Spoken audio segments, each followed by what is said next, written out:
मुंबई जाणारा शिवजयंती हिरकणी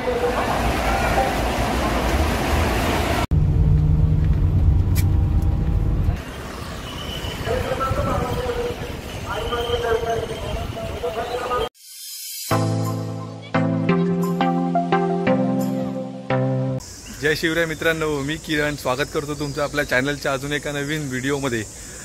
तर आपण आहोत आता रबाळ्यामध्ये, चाललो आहोत दापोलीला। आपण आता एसटीने प्रवास करणार आहोत। आता मी आहे रबाळ्यामध्ये, इथून जाणार पनवेलला, मग पनवेल एसटी स्टँडवरून आपण दापोलीला जाणार आहोत।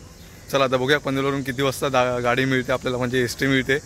ॲक्च्युली दापोलीला मी माझ्या मित्राच्या गावी चाललो आहे, म्हणजे तो आता माझा साडू आहे, तर त्याच्या घरी उद्या पालखी येणार आहे। उद्या आहे का, हां संडेलाच येणार आहे पालखी। आता ती कोणती पालखी आहे ते मी काय त्याला एवढं विचारलं नाही, तर आपण त्याच्या घरी जाऊया गावाला। ॲक्च्युली ते काल संध्याकाळी इथून निघालेत, म्हणजे माझी बायको प्रज्ञा आणि आमचा छोटू कुकू, तो काल संध्याकाळी म्हणजे रात्री निघालेत ते त्या गाडीतून। तर मी आता सकाळी निघालो आहे, तर आपण आता एसटीने दापोलीला चाललो आहोत। बघूया आपला प्रवास कसा होतो, किती तास लागतात आपल्याला, आणि रोडची काय अवस्था आहे ते पण आपण या व्हिडिओमध्ये पाहणार आहोत। चला आता या प्रवास काय दाखवत नाही मी पनवेलपर्यंत, आता आपण डायरेक्ट भेटू पनवेल एसटी स्टँडला। वाजले आता बरोबर सकाळचे 6:45। तर आपण आता आलो आहोत पनवेल एसटी स्टँड। आता आपल्याला दापोलीला जायला कोणती गाडी लागते का लागली आहे बघूया। समोर तर गाड्या दिसत आहेत, पण गर्दी दिसते, बघूया पुढे जाऊन। मुंबई जाणारा शिवजयंती हिरकणी बदले मुंबई जाणारा मेळावे वाकर गाडीचं कातरण बायपास जाणारा। आपण आता त्या माहिती कक्षात विचारलं आपल्याला दापोलीला जायला किती वाजता एसटी आहे, तर ते बोलले 8 सव्वा 8 पर्यंत येईल। आता 8ला 5 मिनिटं आहेत। गर्दी आहे तशी, ॲक्च्युली बऱ्यापैकी गर्दी आहे। बघूया आता आपल्याला जी गाडी येणार आहे त्या गाडीत आपल्याला गर्दी भेटते का काय, बघूया आता कोणती गाडी लागली आहे।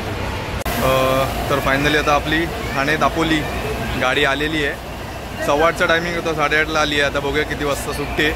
कंडक्टरला विचारलं मी किती वाजता पोहोचेल दापोली बस डेपोला, तर ते बोलले की 1:30-2 वाजतील, रस्ता खराब आहे बोलत आहेत। बघू आपण या व्हिडिओमधून पाहणार आहोत आपल्याला किती वाजतात ते। आता आतमध्ये जाऊन बसूया। एस टी तर फुल आहे, आपल्याला मागची सीट भेटली आहे, पण AC आहे, ठीक आहे, काय प्रॉब्लेम नाही। ठाणे दापोली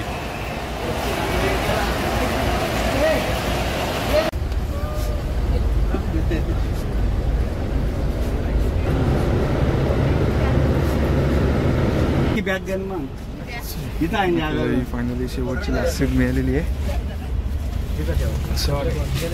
गाडी तशी फुल आहे। आता जस्ट एसटी आपली सुटली आहे पनवेलवरून, बरोबर वाजलेत 8:45। बघूया आता आपल्याला किती वाजतात ते दापोलीला पोचायला, आणि मध्ये रस्त्याची काय परिस्थिती आहे ते पण मी तुम्हाला सांगत राहील। आता मागे बसल्यानंतर आपण पुढे जाऊन ड्रायव्हरच्या बाजूला बसणार आहोत।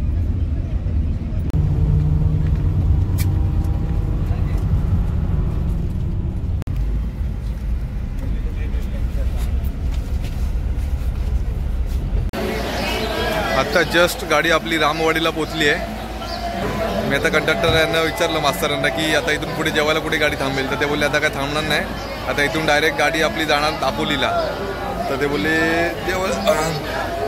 जेवायला तर थांबले तर खूप लेट होतो, म्हणून ते गाडी आता डायरेक्ट दापोलीला काय, आणि इथे काय खायचं तर खायला सांगितलं आहे। बघूया आता बरोबर वाजलेत 9:45 रामवाडी। आणि ही ठाणा दापोली गाडी आहे ना, मी आता कंडक्टर यांना विचारलं, तर ते बोलले की डेली ठाण्यावरून सुटते, ठाण्यावरून सकाळी 7 वाजता डेली ठाणा दापोली। आणि रामवाडीपर्यंत रोड एकदम ओके। आता रामवाडीच्या पुढे कसं आहे आपण पाहणारच आहोत।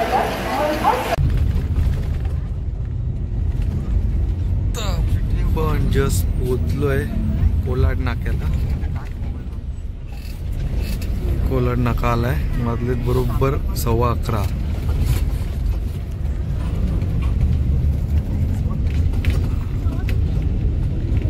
आंबेवाडी नाका कोलाड। रस्ता जाम खराब आहे,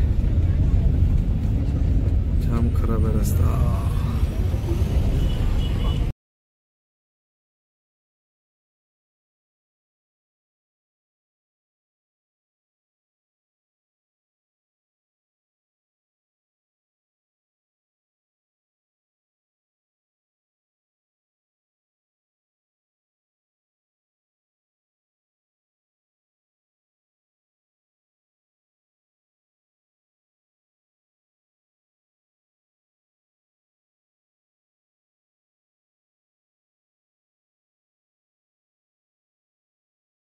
चला आपण आता पोचलो आहोत इंदापूरमध्ये. इंदापूर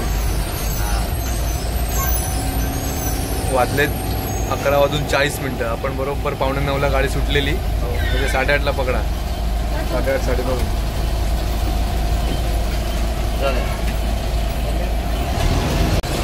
पण पोचलो आता माणगावमध्ये. माणगावमध्ये जाम ट्रॅफिक लागलाय. मगाचपासून ट्रॅफिक आहे, पण आत्ता बोललो दाखवूया. आता माणगाव ST डेपोमध्ये आपली जाईल गाडी.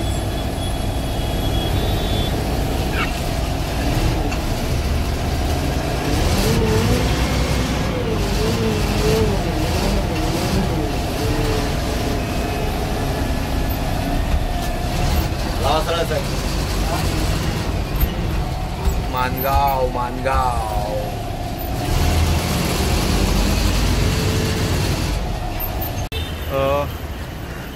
तर मित्रांनो फायनली दापोली ST स्टँडमध्ये पोचलो आहे. आता बरोबर वाजले 3.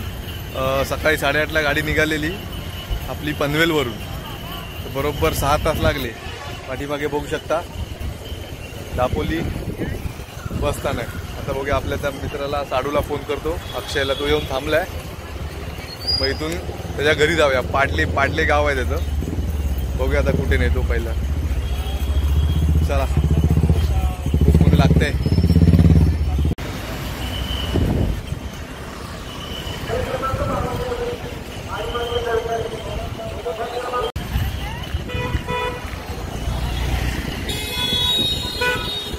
दापोली